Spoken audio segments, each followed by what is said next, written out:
Mas antes até de chegar na questão do espaçamento, o que eu quero saber é o seguinte: vamos pular essa camada da galera que não revisa. A galera não revisa. Vamos pegar a galera que revisa mesmo. O que o cara pode fazer de errado na hora de revisão, de revisar um conteúdo e o que é o certo? Como ele revisa, assim? O que otimiza melhor a revisão dele? Tem níveis de qualidade numa revisão? Total.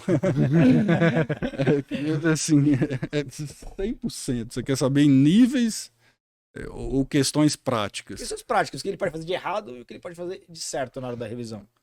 Bom, eu acho que o principal erro que eu noto aqui, aqui no Brasil de maneira geral, é que o pessoal aqui faz revisões, ou mesmo estudo, né? Ou seja o estudo, seja a revisão, de modo passivo. E não fazem muitas práticas ativas. O que seria isso? Algumas pessoas, eu já vi muito, principalmente desses coach educacional, eu acho que eles não entenderam ainda as coisas. Por quê? Cientificamente falando, existe uma forma de você internalizar um conhecimento, um aprendizado de maneira... Aí seja o aprendizado inicial, seja a revisão de maneira passiva, de maneira ativa. Só que eu acho que o povo não entendeu esse conceito, que é um conceito que surgiu, vamos dizer, cientificamente, eu acho que o pessoal não entendeu. Principalmente esses coaches educacionais aí que ensinam os outros, tal. Eu vejo pelos vídeos que eles postam, os posts e tal, eles não entenderam muito bem, porque eles acham que o método ativo é aquele que você está, às vezes, fazendo. Eles usam, vamos dizer assim, o termo fazer. Só que não é bem assim o ato de fazer. Por exemplo, você está aqui com esse livro aqui, ó, aberto, e está fazendo um resumo. Na cabeça de muitos coaches educacionais, na cabeça de muitos pedagogos, inclusive, de muito concurseiro e estudante de maneira geral, você está aqui copiando. E aí você está fazendo um resumo. Isso é um método ativo. Na cabeça deles, mas isso não é um método ativo. Porque você está copiando ali, está jogando aqui para um papel. O pessoal acha que pelo fato, às vezes, você está movimentando a mão, escrevendo, isso é um método ativo. Seria o mesmo, por exemplo, então eu estou aqui, se eu estou parado lendo esse livro aqui, é passivo. Então se eu começar a folhear aqui, já virou ativo. Óbvio que não é assim.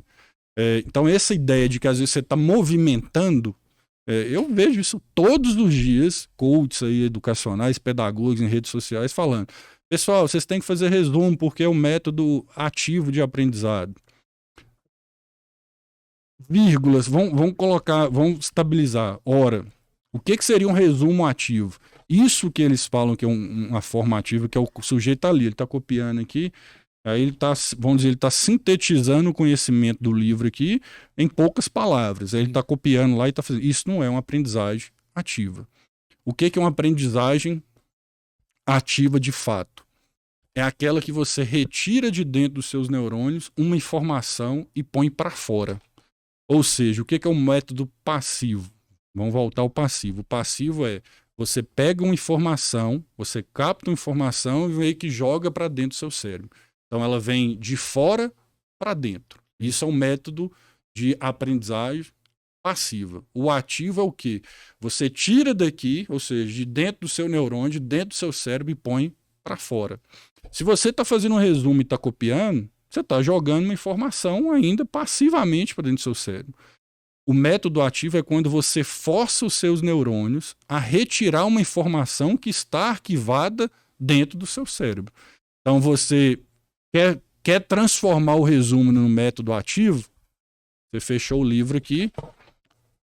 Vou fazer um resumo aqui sobre atos administrativos. Você não está olhando no livro. Você vai forçar o seu cérebro a lembrar. Ou seja, você vai forçar o seu cérebro a buscar dentro dos seus neurônios a informação para você jogar aqui para fora. Isso é um método ativo.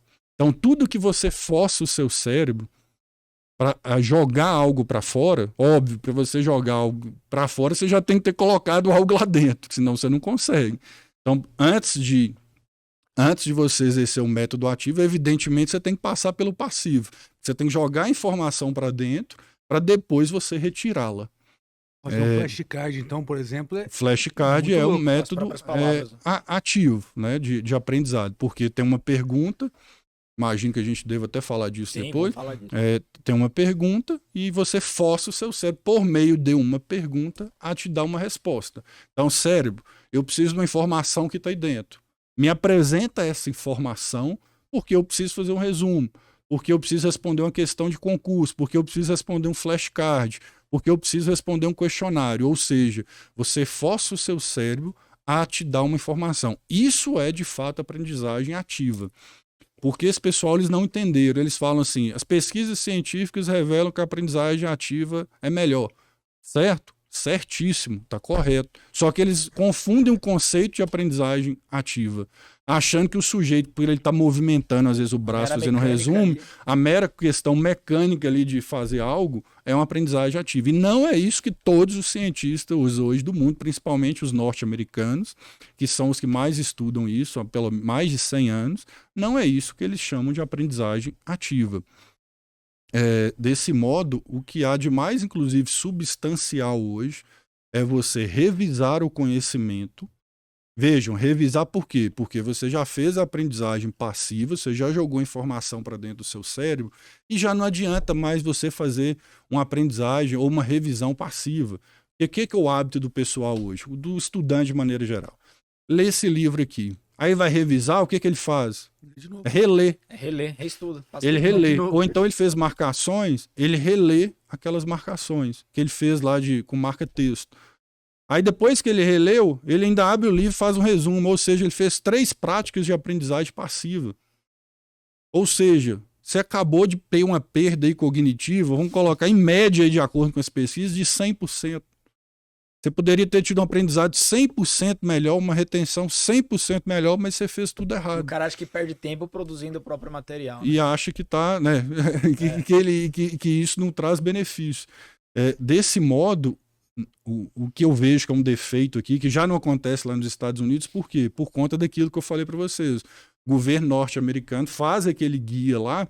Se você pegar hoje lá, o último guia do governo dos Estados Unidos, do Ministério da Educação dos Estados Unidos, e olhar lá cartilha, você vai ver lá o que eles estão ensinando lá. O que os cientistas colocam lá? Ensinando os alunos de escola e de faculdade, por exemplo, usar flashcard. Então eles já começam a usar desde a escola até a faculdade. Você vai na faculdade dos Estados Unidos ou na escola, os alunos usam flashcard. Mas por quê? Porque o flashcard é bonitinho, porque parece uma carta de baralho? Não, porque lá os cientistas sabem que isso vai favorecer a memória e o aprendizado dos alunos por meio de uma aprendizagem ativa. Então o sujeito está fazendo resumo, não está tendo muito resultado. Enfim, todas essas práticas passivas, elas são úteis para você jogar informação para dentro. Mas depois que você, de algum modo, você já tem essa informação, já não faz mais muito sentido você ficar utilizando de ferramentas passivas. E no estudo da escola para fazer a prova no dia seguinte, rola muito, pô.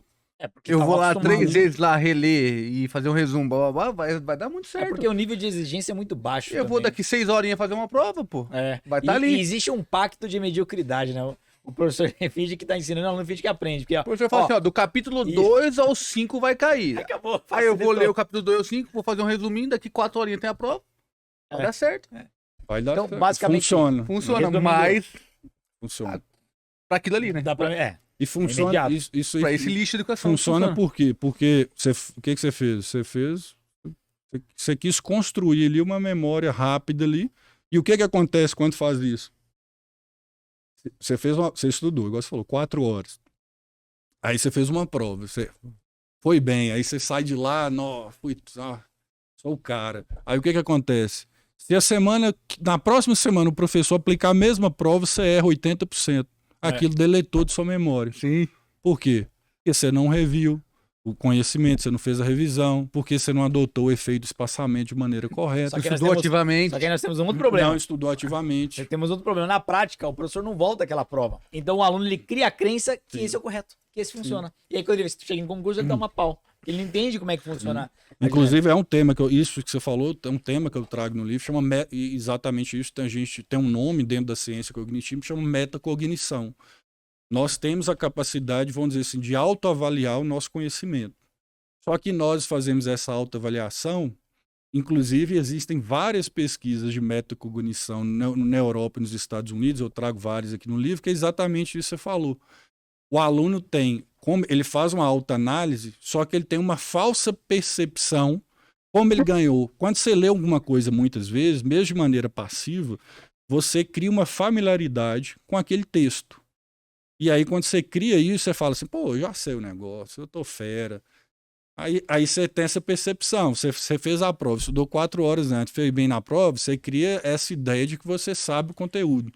Mas você foi vítima da sua metacognição, porque você fez uma avaliação equivocada do seu próprio conhecimento. Só que quando chega numa prova de concurso daqui 6 meses, 1 ano, você vai ver que você não sabia nada, que aquilo se perdeu.